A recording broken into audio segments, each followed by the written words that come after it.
And now, a special report. Summit in Alaska.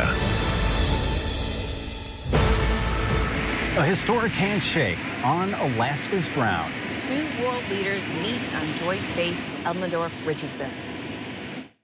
I expect that today's agreements will be the starting point, not only for the solution of the Ukrainian issue, but also will help us bring back businesslike and pragmatic relations between Russia and the U.S. We had an extremely productive meeting, and many points were agreed to.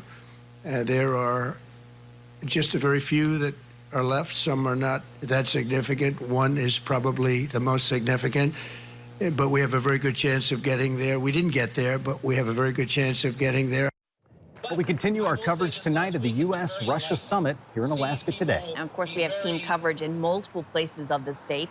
Our team of reporters standing by on J-Bear after President Trump said there was no agreement on ending the war in Ukraine. As President Putin said, there was an understanding. It is known that there have been no summits between Russia and the U.S. for 4 years, and that's a long time. This time was very hard for bilateral relations, and let's be frank, they have fallen to the lowest point since the Cold War. I think that's not benefiting our countries and the world as a whole. I believe we had a very productive meeting. There were many, many points that we agreed on, most of them, I would say, a couple of big ones that we haven't quite got there, but we've made some headway. So there's no deal until there's a deal. I will call up NATO in a little while. I will call up the various people that I think are appropriate, and I'll, of course, call up President Zelensky and tell him about today's meeting. It's ultimately up to them.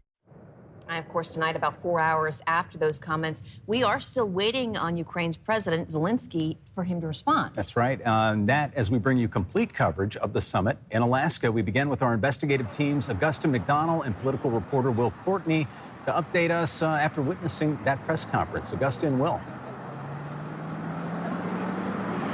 John, Rebecca, it was a long day for what turned into a relatively short press conference with no questions from the press. And as you've seen here at the Boniface entrance at J-Bear, as well as in the press room at the Arctic Warrior Event Center, there were hundreds of press on site today, as well as diplomats and dignitaries from both Russia and the United States.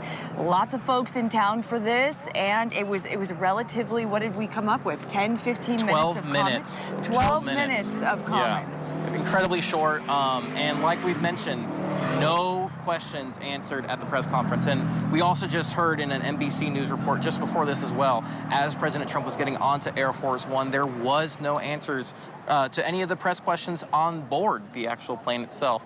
So still a lot unknown about this conference. The president himself saying there are certain disagreements that we have. Some are more severe than others. I believe he said one was very severe. What is that? You know, that's my immediate question. There is hopefully going to be a little bit more answers coming out this evening, but that's still to be seen. And as Augusta, you've mentioned, President Volodymyr Zelensky, he's going to be a key reaction to how this story develops over the weekend, or maybe over the course of the day. All right, as Zelensky has said this week, there is no peace agreement, there is no ceasefire without Ukraine at the table. Back to you. All right, Augusta, Will, thank you very much. And from what the presidents had to say during that news conference to how leaders reacted outside the gates. Arion Bureau and investigative teams Johnson Kuhn live outside J-Bear to update us. Arion Johnson, what do you have? Yeah, you know, Augusta really sort of summed it up perfectly. It's been a long day, and while we didn't necessarily hear exactly what we thought we would in terms of conclusions, you know, a lot of it still ended on a positive note. And from a personal perspective, I mean, to have been a part of such a huge event like this, it's been really exciting. I mean, Arion, you've obviously been doing this a lot longer than me. Can you think of the last time that you were involved in something that had this much press, this much attention on like a global stage? I mean, I can. And kind of the word that we've been talking about all day is just historic, in that what it is having two world leaders coming to Alaska, really putting Alaska in the spotlight. And as you mentioned, talking to a lot of our state leaders. I spoke with Senator Sullivan at length regarding his takeaway from the press conference, conference, from just the energy. Senator Sullivan was really big in saying that this was a really opportunity to showcase our military. Hence, we are outside the gates at Joint Base Elmendorf-Richardson. It is an Army base. It is an Air Force base, having the B-2 bomber, stealth bomber fly over, and the F-35 jets. Senator Sullivan said he really says it put Alaska on the map and kind of showed our defense and strategic things. But again, what's going to come of this meeting and this press conference, that's what a lot of folks are really wanting to know, what's going to be happening. But we've been here all morning long, all day, and the pool of reporters, which started, I would say, a couple dozen, has now been to about less than 10 right now. Oh, absolutely. And, you know, it's important to mention as well, we've said it a few times before, but, you know, much to many people's surprise, there was a stop and a surprise visit from President Putin at Richardson base to lay flowers at the graves of Soviet soldiers from World War II, which, again, that might have been planned on their part, but a lot of the media, we didn't know until it was happening. So I find that kind of interesting that he made the time to make that stop. Yeah, we know both planes have taken off. Air Force One is on its way back to what we presume is Washington, D.C. But yeah, as you mentioned, Johnson, having President Putin kneel, putting a bouquet of flowers at the Soviet graves of soldiers, pilots, and sailors just really kind of speaks volumes about what could come from this. But really the whole energy around today, a lot of people have been likening the meeting between Trump and President Putin and their interaction as sort of, you know, friendly. They shook hands. There were some smiles. They rode in the motor car together on their way to the luncheon. You know, Augusta and Will kind of, you know, saying that same sentiment. But the press conference was short, so I think a lot of people right now are just wanting to know what's next, some answers, and, of course, a lot more details. Yeah, I think, again, it's nice to know that they walked away positive. We've seen conversations in the past not go well, right? So, I mean, it's nice to see that at least everyone seems to be on the same page and made numerous comments about, you know, the need to not only end the war, but ensure the protection of Ukraine. So, I mean, you know, hopefully that conversation and that energy continues. Yeah, and of course, we've got interviews and coverage. If you've missed it or you're just joining us, you can certainly go find that at alaskasnewssource.com to kind of recap and kind of decompress from the day. There was a lot of anticipation building around what was going to be happening. Absolutely. And then once they met for lunch, everybody kind of, you know, reporters were getting pizza and taking a break until the press conference came back on. And then everybody was kind of like, you know, kind of waiting and seeing what was going to be happening. So, but the coverage, nonetheless, I would certainly say a historic moment for not only the world, but also for the state of Alaska. Yeah, and Senator Sullivan even mentions that, how Alaska really exudes the energy of America. And so, you know, we'll toss it back to John and Rebecca now. Thank you so much. And of course, the summit impacting Alaskans deeply, from staunch supporters of the president to opposition to Putin being in Alaska. Yeah, absolutely. And there were those Ukrainians who now call Alaska home, watching all of this. Lauren Maxwell continues our coverage live from downtown Anchorage's Park Strip, where another rally taking place. Lauren.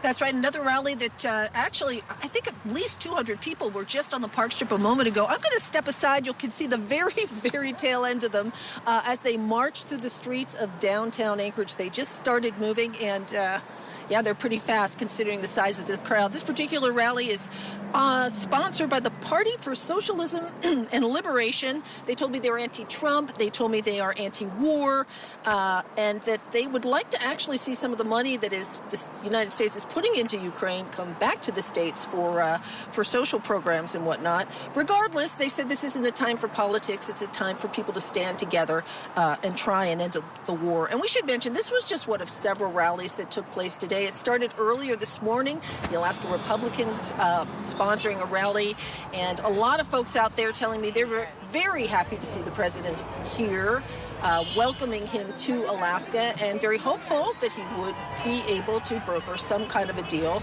Lots of excitement at that rally. And that continued for a while. We had another one on the Park Strip a little bit later, and that was a Stand Up for Ukraine rally that took place probably about 2 o'clock today. And I have to say that one probably had more in attendance than any that I've seen. It looked like hundreds of people were there. They also had a huge Ukrainian flag that they hoisted up in the air, so that also was very exciting. It's just a time when everyone is coming out and feeling confident about expressing their opinion on this. And I just have to say that, you know, everyone that I've talked to today, and there have been numerous people, all of them want the same thing. They may want to go about it in different ways, but all of them feel very strongly about ending the war. No surprise there, but they are Alaskans. They want to speak their minds, and yeah, they've been heard today. We've spoken to quite a few of them. So back to you guys. Lauren, Maxwell, a lot to take in today. Thank you for sharing your experience. And as Putin and Trump met today for the summit here, Ukrainians also rallying outside of Kiev's U.S. embassy, wanting to bring awareness to thousands of prisoners of war still in Russian captivity. A poll by the Kiev International Institute of Sociology shows a large majority of Ukrainians want a negotiated settlement to end the violence between Ukraine and Russia. Many Ukrainians who participated in that poll say they are against any deals secured with crushing concessions they feel would weaken or leave Ukraine at a disadvantage. All right, also a topic of high interest to Alaskans, the controversial role of the state's rare minerals before the historic summit. Next, why Governor Mike Dunleavy calls that a rumor after meeting with the president. And Putin puts a focus on Fairbanks' past. That's during protests in the Golden Heart City. The Russian leader talks about downtown Fairbanks of a statue there. Our coverage continues in about 90 seconds. Alaska's news source at 6 is brought to you by the Alaska Highway Safety Office, reminding you to drive sober and arrive alive. And by Global Credit Union, building financial futures across Alaska for 75 years. Strengthen members, strengthen community. A lot of Alaskans don't punch a clock. Their workday is determined by the tide and the season. At Global Credit Union, we understand the Alaska lifestyle, which is why you can reach us 24 hours a day, 7 days a week, 365 days a year. Talk to a real person with real answers. Just another reason Alaskans have relied on Global for more than 75 years. Global Credit Union, your world of financial possibilities. Welcome to tonight's Safe Driver Derby, where these critters must get home safely. We're tonight's hosts. I must ask you, who's your favorite? Tough call. The dog's fetching, the squirrel's timing is nuts, and the whale promises a well-organized routine. Fido leaves first, tipsy, but traveling safely by foot. A solid performance. Oh no, driving drunk means disqualification. But what's this? Eagles here is a designated driver. He's taken the keys and won it all. Don't drink and drive. Arrive alive.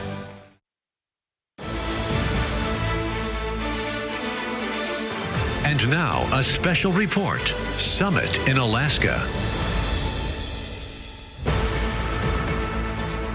We talked to the president about these rumors that Alaska's minerals are going to be sold off to the Russians, or Alaskans' gas is going to be transported by the Russians. We spoke with him and some of his staff on the plane, and that's not true. This is, some would say that's fake news, some would say that's rumors. And that was video Governor Mike Dunleavy posted to social media just moments after speaking with the president aboard Air Force One before today's summit at J-Bear, outright denying a British newspaper's report that President Trump could be using Alaska minerals to secure a peace deal. And that rumor, as the governor calls it, just one of the topics that Joe Allgood and Justin Mattson spoke to the governor about after he sent out that video. Justin and Joe, what did you guys take away from your conversation with the governor? Yeah, John and Rebecca, we met with Governor Dunleavy at the Denina Center after he met with President Trump this morning on Air Force One. Now, this was before the joint press conference with Trump and Putin, but Dunleavy was very emphatic that Alaska minerals were not on the table. That's right. The British newspaper The Guardian had reported that the Russians would try to make a deal with President Trump on rare earth minerals here in Alaska. Those minerals are, of course, crucial to both technology like cell phones and weapon systems. Alaska has 49 out of 50 of them. So the governor told us he felt compelled to clear that up pretty quickly. We just talked about some of the rumors we were hearing in the press that the Russians were thinking about making a deal with the federal government on Alaska's minerals, and the Russians were thinking about transporting our gas on their LNG tankers. And so we asked for clarification, and the folks in the plane, including the president's people, dispelled those myths, that that's not what was happening. And as far as those other natural resources, Russia has a large supply of oil and gas. The governor continued to criticize the decision of some European and Asian countries to continue to purchase gas and oil from Russia, saying that's part of what's helping fund the war. And you heard the governor there mention LNG, so a potential gas pipeline did come up during our discussions. Dunleavy told us that that the project will have more information later this year and could include investments into that project. Dunleavy saying he briefly mentioned the LNG project to the president. Here in the Pacific, our big gas line project, we believe is going to come to fruition sometime around December, January. We begin that process then at that point of building the pipeline, and can supply our Asian allies in the Pacific with the gas, hopefully for the next 50, 60 years. Now, the governor did say he made it a point to bring up a potential gas pipeline in Alaska as he met with the president. And when he was asked if there were going to be a future summit, Governor Dunleavy remained hopeful that the future summit would be held here in Alaska. Back to you guys. And from the governor to the congressional delegation, what state leaders are saying about the long-anticipated meeting. We have imposed.